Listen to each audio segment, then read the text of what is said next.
What's up, guys? Just a few things I wanted to talk to you guys about in the Apple world right now that's going on, some interesting little tidbits. So first off, SplitGate. iPhones are splitting apart the new 8 and 8 Pluses before they even get used. So when it happens to me, Apple looks at me like I'm crazy or something.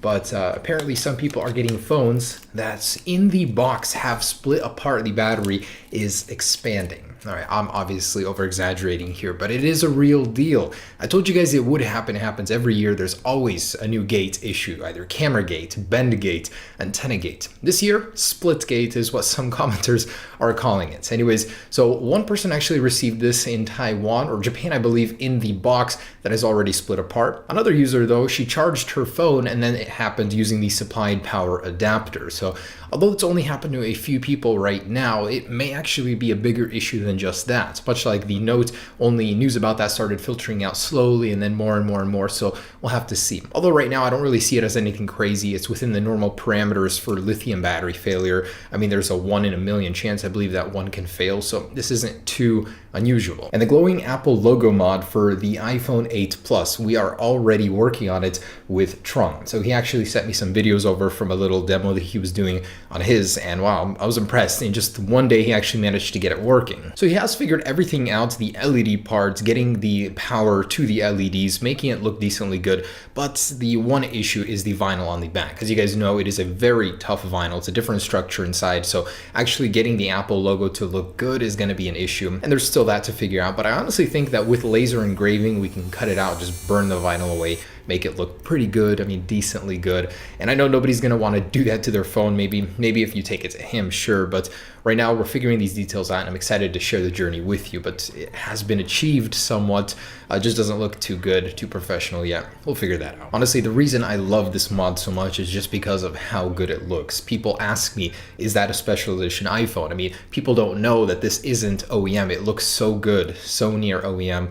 High quality LEDs. So to see it done well on an iPhone 8 Plus with the glass back, I think that'll be a really great combo, and eventually using this practice in the iPhone 10. So I'll be keeping you guys updated on that. It's just a project I'm very passionate about, very happy to see come to life. Oh, and just a little disclaimer, this is Trung, the guy that made the one on the iPhone 7 and 7 Plus possible. I'm not actually physically doing this. I do not have the expertise. I'm not that good. This guy used to work for Samsung Semiconductors, I believe, a little micro soldering. So this guy knows his stuff and he's gonna make this happen. So what are your guys' thoughts on the iPhone 8 and 8 Plus? It seems like the excitement, the hype for it is just not there. Everyone's looking over its shoulder at the iPhone 10 coming in just a month here. In fact, this reflects in China, where a lot of the crowd control barriers were removed, where apparently there are huge lines every year at Apple stores and new releases, and this just wasn't doing it. This is the 4th year that Apple is having the overall same design on the iPhone since the iPhone 6 series. So the luster of it, I mean, the envy that people see when you're using a new iPhone just isn't there this year because it looks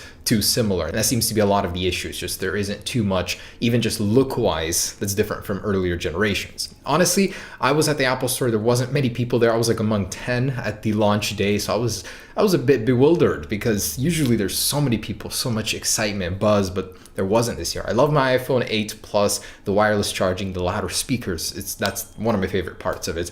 But other than that, I guess it doesn't have the magic that the iPhone 10 does. And a piece of news that really interested me that I learned about, Apple is looking at making their very own processors for Macs in collaboration with ARM, so ARM-based processors. Much like they've developed their own processors for their phones and are just kicking ass at it, they want to do the same for the Macs. Now, honestly, things have been stagnating. Intel just hasn't been making the progress they used to. Moore's Law doesn't apply to the same effect anymore. So Apple wants to mix things up, much like they did when switching to PowerPC, as it had more advantages over Intel in the mid-2000s. So I think this is going to be an awesome shift if Apple actually does it. I mean, look at the iPhone 8 Plus. This thing's almost double the scores of the competitors. That's just insane. And to do the same thing to their computers, I think that would be a very dramatic shift. So I hope they do that. They're also looking at making their very own modems for the iPhones as well. Currently, there are splits between Qualcomm and Intel. They're using both of their modems, and there's some legal issues in there. There's a lot of stuff. Apple just wants to kill its reliance on competitors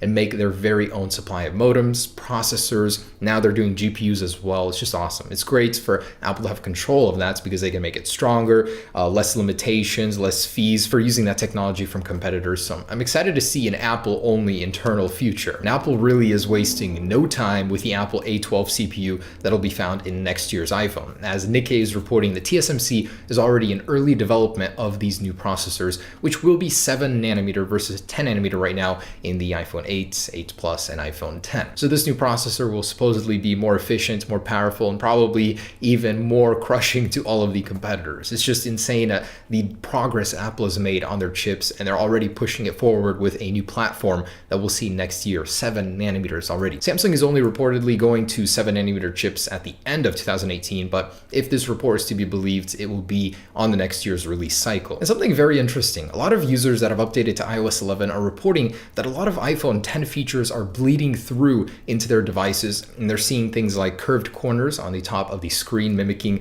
the status bar area on this guy. Also, the home button bar that's on the bottom of the page is showing up in various situations in iOS 11 for not just one user, but many users are reporting this. I don't know how this is happening. I mean, they're using two completely different versions of iOS 11, but Apple is somehow bleeding that through into these. And another user from iOS beta has shown us this. He's actually experiencing a weird bug where in full screen video, he can expand that and supposedly push it further beyond the sensor bar, that icon little animation there. I haven't seen it anywhere else. So he's having an iPhone 10 display bug on a different iPhone. Very interesting. Oh, and the iPhone 10 has already been seen in the wild being tested. This is probably by an Apple employee and insider very close to the development of it, either software or hardware. Usually employees get an early look, early test of these devices, including HomePods, which are being tested in employee houses right now. So this is not unusual, but it's kind of cool to see one of these out in the wild already. All right, guys, just a little update for you of what's going on. I'll have more videos for you soon.